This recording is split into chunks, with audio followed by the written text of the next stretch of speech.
Hi guys, thanks for joining me. This is your weekly horoscope. It's really nice to be with you today. It's an absolutely glorious day here in England. It's a beautiful, cold, sunny October day. So I'm bringing you this report with lots of sunshine and light all around me here in my living room. And this is a weekly horoscope. Same as I always do it, I look at what relationships the planets form with each other in the sky and how that's going to impact us. And these weekly horoscopes are based on British summer time. So that's UK time. If you're in America or Australia or Japan, just take that into account. And this is going to be one of the last few weekly horoscopes that's based on British summertime because the clocks are going back or forward at the end of October and things become Greenwich Mean Time again. So just be aware of that. Now, I've had a look at the week and it's a week of two halves. Monday through until Thursday, the week is very much influenced by Neptune, the planet of dreams and intuition and feeling. And then from Friday to Sunday, it's very much about Aries and Uranus, chaos, fire, energy, drive. So Monday the 10th of October, we've got the moon going into Aquarius at 6:34 a.m. And the moon also then trines Mercury and Jupiter in Libra. So this is a super fabulous, light and breezy start to the week. Conversations, appointments, they all go very well. If you're sitting around chatting to people, you're going to have a laugh. It's going to be fun. It's going to be light. And it's a real feeling of just nice, kind of surface level, socializing, having fun, and not going too deep. So this is a great day to plan things with other people, to plan meetings, appointments, anything where you're around other people and you don't want to delve too deeply and you just want to have a good time. It's a fabulous start to the week in that sense.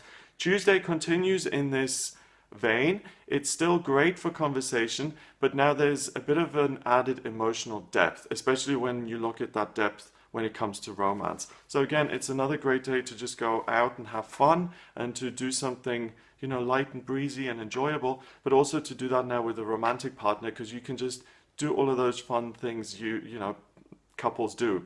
PDAs and just having fun and spending a nice day. And the reason for this is Mercury, the planet of communication, that is in Libra. So everything is light and very harmonious and eloquent and articulate, and things are very well presented and palatable.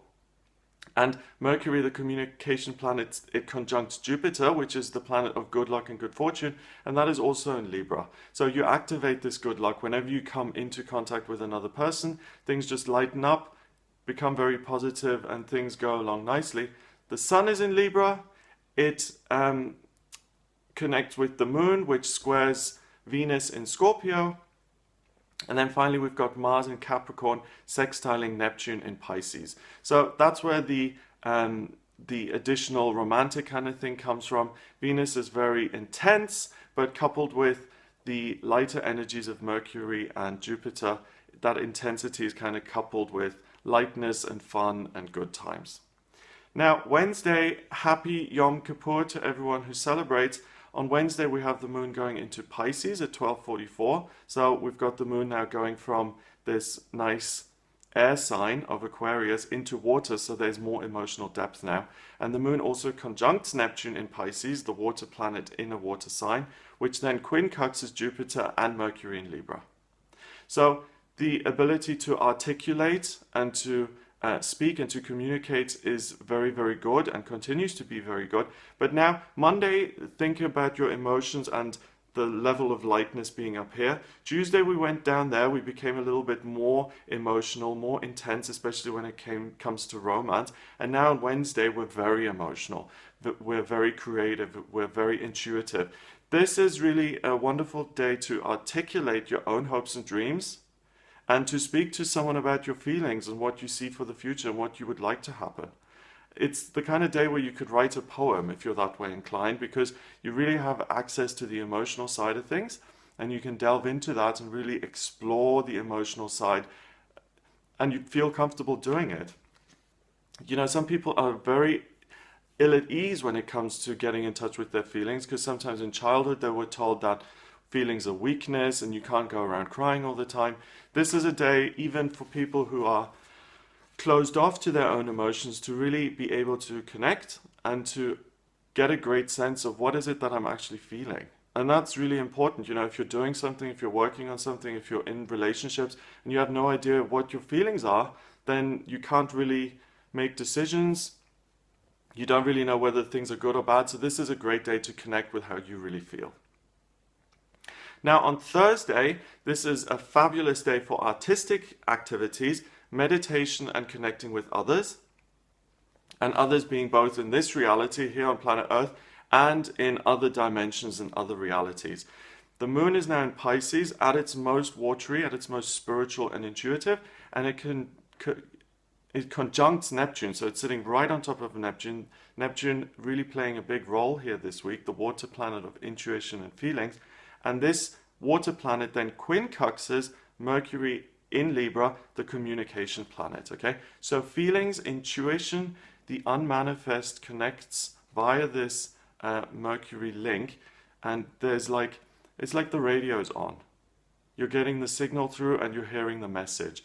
Really great day to engage in all of those artistic kind of activities and anything to do with connection. And this is the last day of the week that is kind of governed by these intuitive, communicative themes, because now we go through until Friday, the 14th of October, and the moon goes into Aries at 3:09 in the afternoon. And this is totally different now. So Pisces is the last sign of the zodiac, very much about finishing things off and connecting with other realms. Aries is like, according to astrology, the first sign of the new year, because the Western astrology is based on the seasons, and it's all systems go, it's hitting the ground running, and it's moving forward. So this is a very powerful, action-focused day. The self and the ego and desire is going to break through, and the question is going to be, what is it that I want for myself? So enough dreaming, enough painting, enough poems. What can I actually do and achieve, and how can I assert myself? That moon is in Aries, but also the moon in Aries opposes Jupiter in Libra, so there's a disconnect between other people and lightness and the personal desire to act and to do things for the self.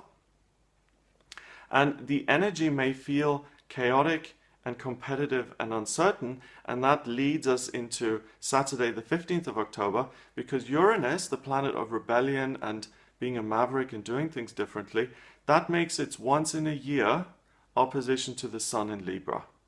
So Uranus is at its closest to planet Earth, and remember, Uranus rules, first of all, Uranus is a very odd planet. Its path through the sky is all over the place. Most of them have like a circle or some sort of predictable movement. Uranus is up and down and all over the place. And it really represents things being unpredictable and all over the place, and really being a rebel and doing things uniquely and completely outside of the norm. When I look at someone's birth chart and I look at Uranus, I always know that that person does things differently. So for instance, if someone has Uranus in the 7th house of relationship, I know that that person does relationships differently. Either they need real drama and excitement, or they have a same-sex preference, or they just go through boyfriends or girlfriends like, breakfasts or whatever. And it is a very great indicator of what that person does uniquely.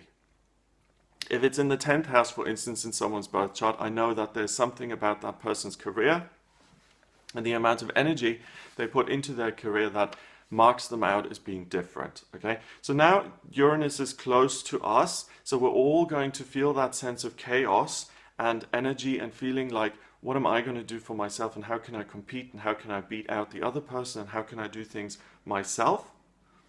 And also when Uranus is this close to us, obviously we're affected by that in lots of different ways. So one, we'll all have a greater sense of personal freedom. What do I want to do for myself? There are also going to be real breakthroughs of discovery in science and technology, because Uranus also rules those kinds of things. And also because the mavericks, the mad scientists, are really empowered on this day, and they're all having their breakthrough moments, and they're really focusing on their work in their own unique way. Now, those are all the plus points. On the downside of things, some people may feel a little bit ill at ease with this chaos and this sense of things being restructured, and they might get into arguments or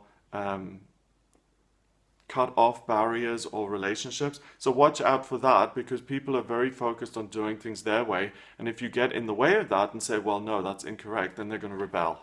That's what Uranus is all about. Now, finally, on Sunday, the 16th of October, we have the full moon in Aries.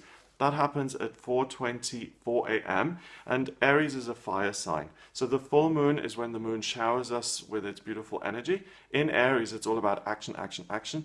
Not only that, this full moon is sitting right on top of Uranus. So it's action in your own unique, rebellious, chaotic, out of nowhere kind of energy.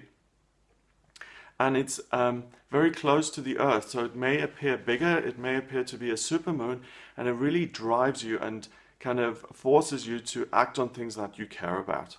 So as you can see, you know, the beginning of the week was very reflective and very light and fluffy, and now here at the end, it's all about drive, my desires, what can I do?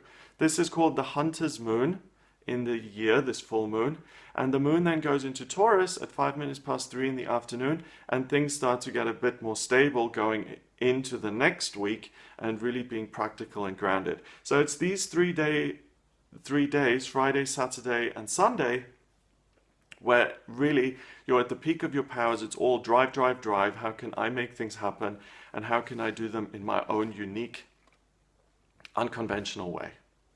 So that's what I get for the week. I hope that gives you an idea of what you'll be working with. I hope you have a great week. This is really a fab week of being able to, connect with the intuition and the spiritual side of things.